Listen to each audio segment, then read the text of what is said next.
Hello, everybody, and welcome. I am Bricker Boom, and we're back with another episode of Pokemon by Daylight. But this episode is very special because it is the last three killers, as of right now, that Dead by Daylight currently has to offer. So, what we're going to do is we are going to be covering the Cenobite, Bubba, and the new killer, the Singularity. So, as always, what we're going to go ahead and do is make sure to hop into the backstories. We're going to start with the Cenobite, aka Pinhead. Let's go ahead, see what he's about. Okay, hold And on. I'm make almost done with my sure No, Firebird. you're fine. you know what that stop him, Sir, Wait, what kind? ma'am. I will come for you. Hot. Hot? No! Jesus Christ! All right, you guys ready for Pain fucking Daddy? Pin Yeah. Daddy, Yeah. Pain Daddy, Pin Daddy, whatever the fuck I call him? That's staying in. Yes.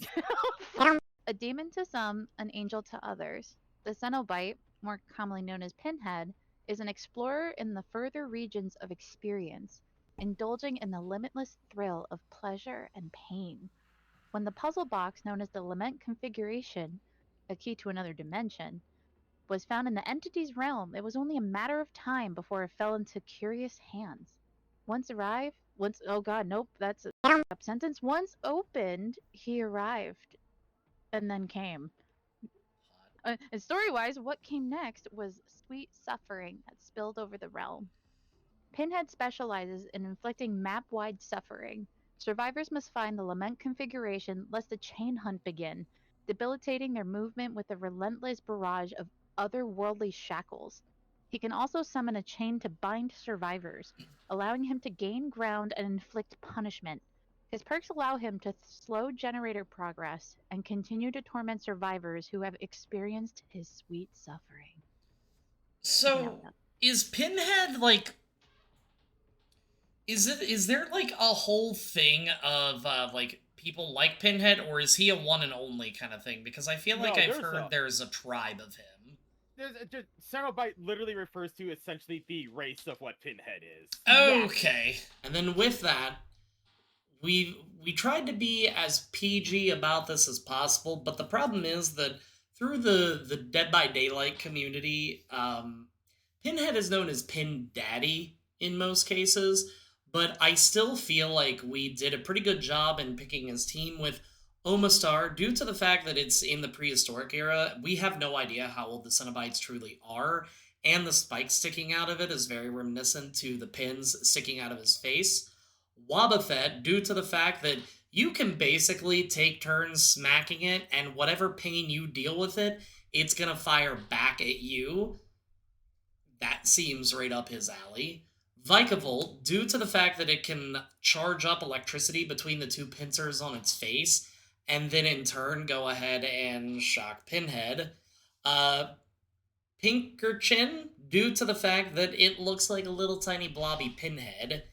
Minior, due to it coming from space and crashing down on Earth, just kind of like Pinhead's box being found randomly on Earth. And then finally, Overquill, due to the fact that it slurps up poison to nourish itself, much like Pin Daddy enjoying his pain.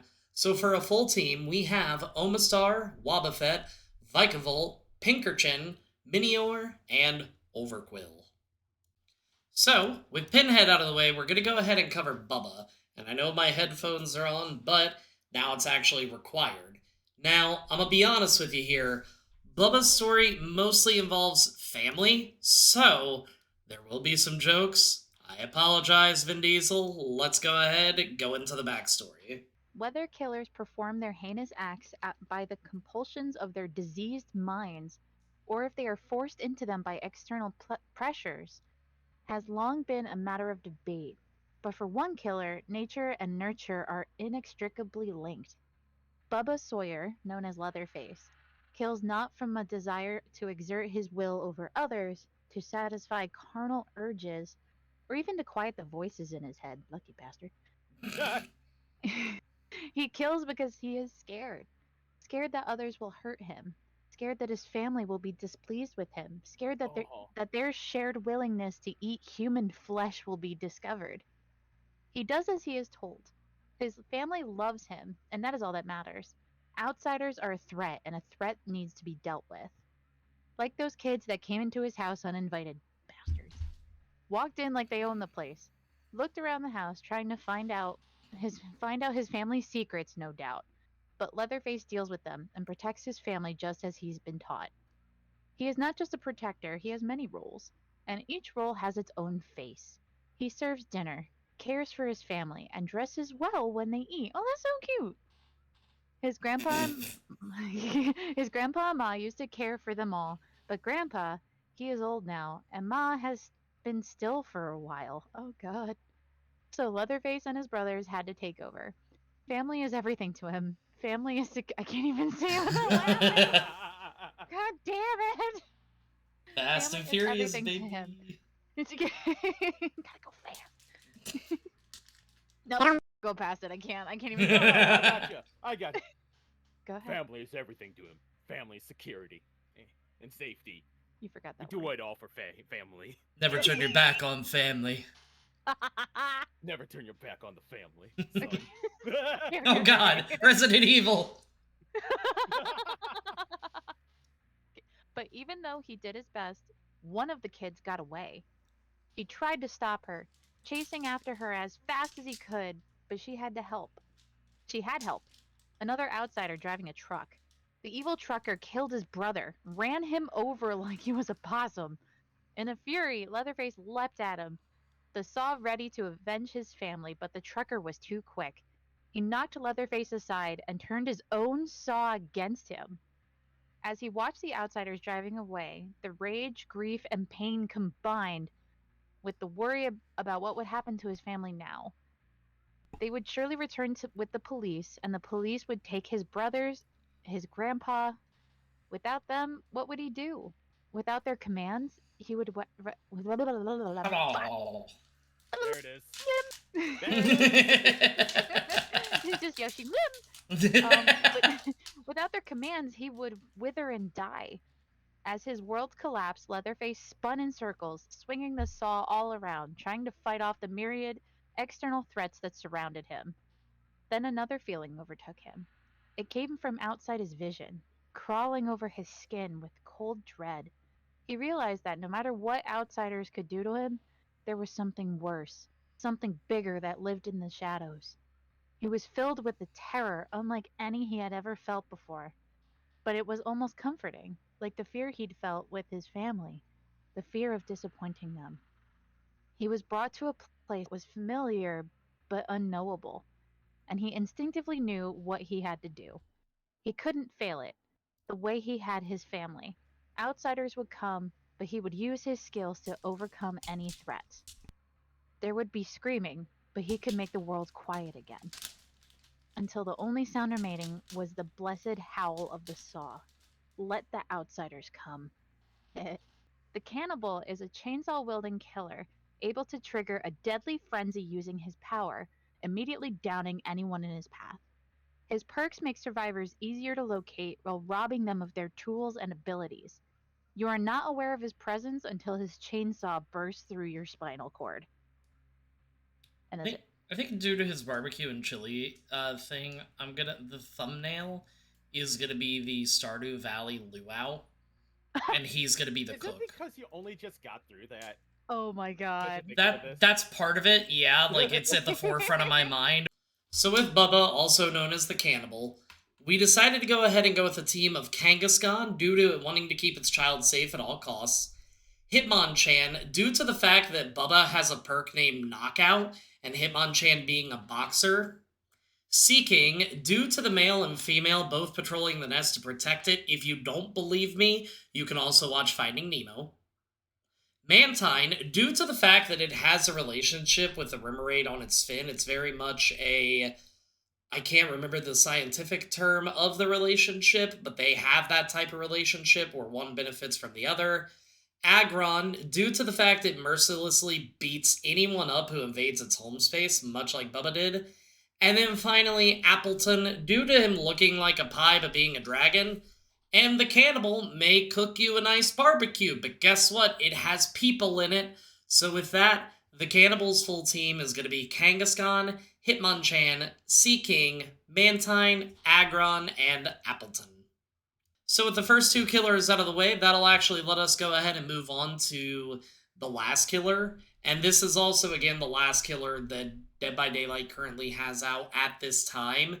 Typically, what will happen, just so you know going forward, because I do want to continue with these, whenever a killer is released, usually a couple survivors are released with it as well, or at least one survivor, usually it's one-on-one. What these videos will look like going forward after we finish everything, we will likely go ahead and just do one video of the killer and the survivor just to cover the new chapter and be done with it.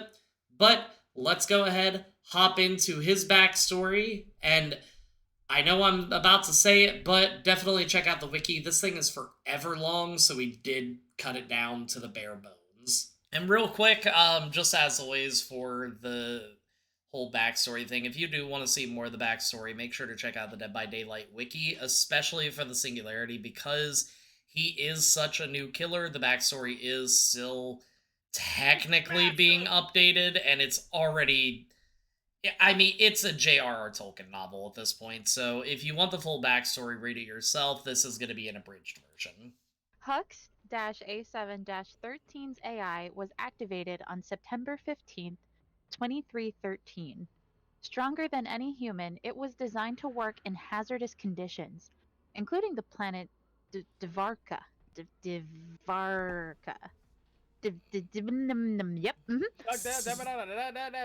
Dale's Dimmadome. One night, Hux-A7-13 wandered into a strange ruins and discovered a Jim Henson movie called The Dark Crystal.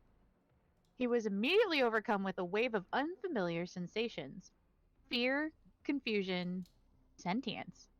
The flood was powerful enough to alter his code, imbuing him with a newfound purpose. Yet, in this purpose spawned dark designs, the likes of which would threaten humanity itself. The Singularity is a relentless killer, able to launch biopods to move quickly across the map. Its perks allow it to exhaust newly healed survivors, hinder anyone close to a newly injured survivor, and compromise generators. Oh, that's what the thing he was doing after we kept saying he made me ink. Oh, so because he's contagious. Yes. It's fucked. So, for the Singularity, I think the team that would work best for him would be Porygon Z, due to the fact that Porygon is a man-made Pokemon. Ditto, due to the fact that it is failed Mew experiments, again, man-made. Any of the Iron Pokemon from Scarlet and Violet, it literally does not matter. You could even technically give him a full team of just those Pokemon as well. Dragapult, due to the fact that it likes to fire the Dreepy from its head, much like the Singularity's ability of being able to fire those nodes at you that you have to use the MP charges to get rid of. Probopass, due to it being a very robotic style and magnet style Pokemon of all the little tiny ones that will actually surround it. And then finally Rotom, due to the fact that it likes to possess machines. So with that being said, the Singularity's full team is going to be Porygon Z, Ditto, any of the Iron Pokemon from Scarlet and Violet, Dragapult, Probopass, and Rotom. So, with that being said, definitely want to thank you guys for hanging out with us as we've went through all of the different killers that have Pokemon teams now. We're going to go ahead and continue with the survivors. We've only technically covered Thalita and Renato, so we're definitely going to be sure to go ahead and continue to go through that. And then, as always, if you like the video, even if you didn't like the video, think about hitting that like and subscribe button because it really does help me out. And until next time, everybody, peace out. Oh my god, you mentioned Tolkien and I'm so proud. I'm gonna cry. He's my favorite author.